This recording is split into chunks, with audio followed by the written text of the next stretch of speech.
సాహితీ మిత్రులందరకు హృదయపూర్వక నమస్కారాలు. కథా సాహిత్యంలో భాగంగా ఈరోజు మీరు వినబోతున్న కథ సీనియర్ కథా రచయిత కొత్తపల్లి ఉదయబాబు రచించిన రియల్ ఇమేజ్ అంటే అర్థం నిజ ప్రతిబింబం. మీకు తెలుసు కదా. ఈ కథ 14 మే 2023 విశాలాంధ్ర ఆదివారం అనుబంధంలో ప్రచురితం. విందాము మరి. సీనియర్ కథా రచయిత కొత్తపల్లి ఉదయబాబు రచించిన రియల్ ఇమేజ్ కథ మీకోసం. ఉదయమే లేచి భగవంతుడికి దండం పెట్టుకుని ప్రశాంతంగా సోఫాలో కూర్చుని భార్య ఇచ్చిన కాఫీ తాగుతూ వాట్సాప్ ఓపెన్ చేశాడు ఫోన్లో శరణ్. ఈరోజు భోగి పండుగ అనుకుంటూ ఆత్మీయ మిత్రులందరికీ శుభాకాంక్షలు పంపుతున్నాడు. వస్తున్న వాటికి జవాబులు ఇస్తున్నాడు. అప్పటికప్పుడు మాత్రమే వచ్చినటువంటి ఒక మిత్రుడి సందేశం చూసి ఆశ్చర్యపోయాడు శరణ్. అందులో ఇలా ఉంది: ఒక 2000 అప్పు కావాలి, మళ్లీ నెలలో తీర్చేస్తాను, భోగి పండుగ శుభాకాంక్షలు. చాలా క్లుప్తమైన సందేశం. ఓ పక్కన శుభాకాంక్షలు చెబుతూనే పొద్దున్నే అప్ప, అది 100లో కాదు 1000లో.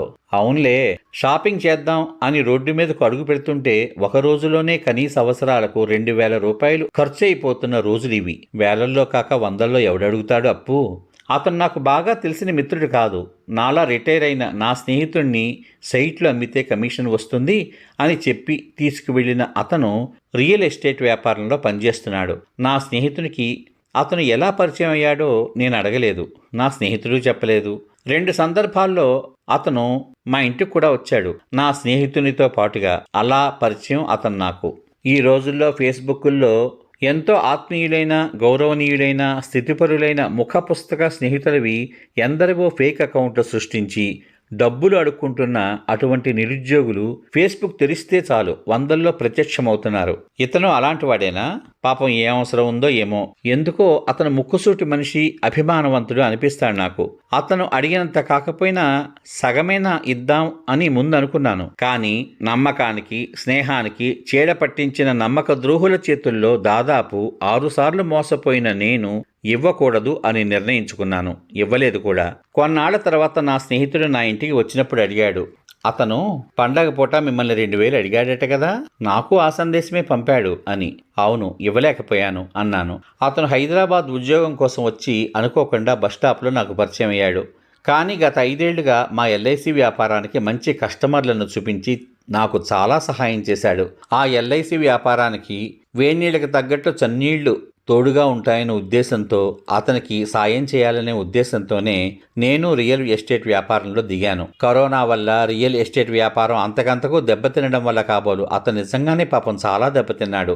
కనీసం ఇంటి అద్దె కట్టలేని పరిస్థితి, భార్యా పిల్లల్ని పోషించుకోలేని పరిస్థితి అని వేరే పుణ్యక్షేత్రానికి వెళ్ళి అక్కడ హోటల్ రూమ్లో ఆత్మహత్య చేసుకోవడమే తమకు మిగిలిన ఏకైక మార్గమని ఉత్తరం రాసిపెట్టి వెళ్ళిపోయాడట.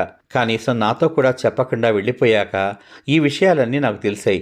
వెళ్ళాక కనీసం అతని నుంచి సమాచారం లేదు. కొంతమంది అతనికి ఏదో వృతాభక్తిగా అయినా సహాయం చేసినా అది ఏ మూలకి సరిపోలేదు అని తెలిసింది అన్నాడు నా స్నేహితుడు.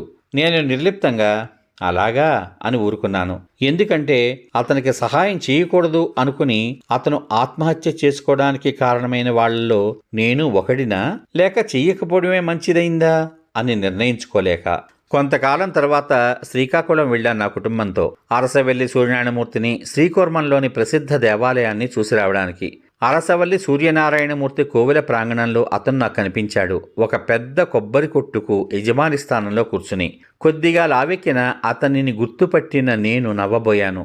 నన్ను చూసి అతను సీరియస్గా తల తిప్పుకుని పక్కనున్న అతనితో కబులు చెప్పుకుంటూ ఉండిపోయాడు. పని చేసే కుర్రాడి దగ్గర కొబ్బరికాయలు కొనుక్కుని దర్శనానికి వెళ్ళొచ్చాం. నా భార్య పిల్లల్ని కారులో కూర్చోమని చెప్పి ఈసారి నేను ఆయన్ని పిలిచాను. అతను తన స్థానంలోనే కూర్చుని ఉన్నాడు. ఏం కావాలి సార్? నిర్లక్ష్యంగా అడిగాడు. మీరు వెంకటాచలపతి కదూ? అతను తనతో మాట్లాడుతున్న అతనితో ఉండమన్నట్లుగా సైగ చేసి నా దగ్గరికి వచ్చాడు. అవును. అయితే మీరు ఏదో ఇబ్బందుల్లో ఉండి ఆత్మహత్య చేసుకుంటామని ఉత్తరం రాసిపెట్టి వెళ్ళిపోయారని నా స్నేహితుడు చెప్పాడు. ఇంకా చచ్చిపోలేదా అని అడుగుతున్నారా? అడిగాడతను కోపంగా. నేను వెంటనే అతని చేతులు పట్టుకోబోయాను. అతను విదిలించుకున్నాడు. అయ్యో, ఆ ఉద్దేశంతో అడగలేదండి. అప్పటికే నేను కొందరి చేతుల్లోనూ, ఫేస్బుక్ దొంగలు సృష్టించిన ఫేక్ అకౌంట్ల వాళ్ళ చేతుల్లోనూ మోసపోవడం వల్ల మీరు పంపిన సందేశం నిజం కాదు అనుకున్నాను. నన్ను మన్నించండి అన్నాను. చూడండి సార్, మీ స్నేహితునితో నేను మీ ఇంటికి 2-3 సార్లు వచ్చాను. పండగ పూట మీకు సందేశం పంపాను అంటే దాంట్లో కొంతైనా నిజం ఉంటుందేమో అని అర్థం చేసుకోవాల్సింది మీరు.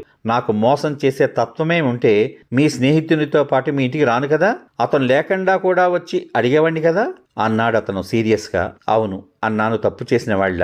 మీకు నమ్మకస్తుడైన స్నేహితునితోనే కదా నేను స్నేహం చేశాను. మరి ఎవరో మిమ్మల్ని మోసం చేస్తే నన్ను కూడా మోసం చేసేవాళ్ళ ఎందుకు జమగట్టారు?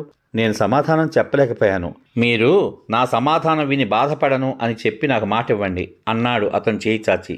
నేను నిర్మోహమాటంగా అతని చేతిలో చేయి వేశాను. చూడండి సార్, మీరు విజ్ఞులు, పెద్దవారు. మీ సర్వీసులో ఎంతోమంది ఉద్యోగస్తుల్ని, సమాజంలోని వ్యక్తులను, చుట్టుపక్కల వాళ్ళని చూసే ఉంటారు. మీది ఒరిజినల్గా మంచి మనస్తత్వం. మీ మిత్రుడు కూడా మీలా మంచివాడే అనుకుంటారు మొదట. అతను మీరు మంచివాడు అని అనుకోవాలనే తాపత్రయంతో అతనితో మంచిగానే ప్రవర్తిస్తూ ఉంటారు ఎప్పుడు. ఒకవేళ అతడు చెడు ప్రదర్శించినా అతని దృష్టిలో మీరు చెడు కాకూడదు అన్న ఉద్దేశంతో మంచిగానే ప్రవర్తిస్తూ ఉంటారు. అలా అని అవసరం వచ్చినప్పుడు సాయం చెయ్యరు. ఆఖరికి ఆ విషయం గ్రహించిన వాడు మిమ్మల్ని, మీ మంచితనాన్ని ఒక చేతకానితనంగా భావించి మీ దగ్గర అప్పులు అడుగుతాడు, కానీ తిరిగి ఇవ్వడు. వాళ్ళు మీకు అప్పు తీర్చకూడదు అని నిర్ణయించుకుని రేపిస్తాం, మాపిస్తాం అంటారే తప్ప పైసా తిరిగి ఇవ్వరు. అప్పుడు వాళ్ళు మీకు నమ్మక ద్రోహం చేశారని మీరు భావిస్తారు. ఆ నమ్మక ద్రోహం చేయకపోతే వాడి బతుకు వెళ్ళదు. మరి మీరు 6 చేతిలో మోసపోయాను అన్నారు. మొదటివాడి చేతిలోనే ఆర్థికంగా మోసపోయినప్పుడు రెండో వాడి దగ్గర జాగ్రత్తగా ఉండాలి కదా. మరి అజాగ్రత్తగా ఎందుకున్నారు? డబ్బు ఎందుకు పోగొట్టుకున్నారు? అతని విషయంలో మీరు మంచివాడిగానే మిగిలిపోవాలని.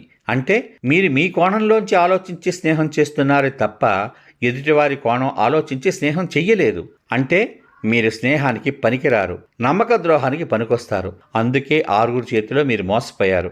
ఆ మోసగాళ్ల ప్రభావం మీ మీద ఉండడంతో నిజమైన మా ఇబ్బందిలో మేము కూడా మీకు మోసగాళ్లాగే కనిపించాం. అందుకే నేను పెట్టిన సందేశానికి మీరు కనీసం రిప్లై కూడా ఇవ్వలేదు. కానీ నన్ను నమ్మేవారు కొంతమంది అయినా ఉంటారు కదా. తలో 2000 సాయం చేశారు. కొన్ని అప్పులు తీర్చేసి ఆ నగరం నుంచి వెళ్ళిపోయాం.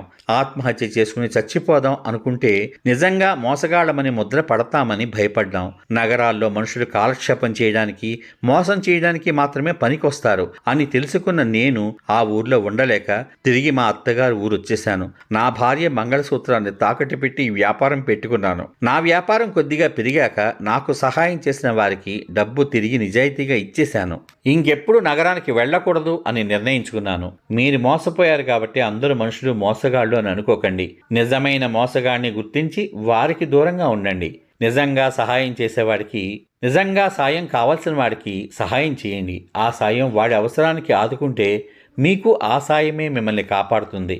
అవతల వ్యక్తి ఎంతసేపు మనం మంచివాడు అని అనుకోవాలి అనే మాటకి విలువ ఇవ్వడం మానుకోండి.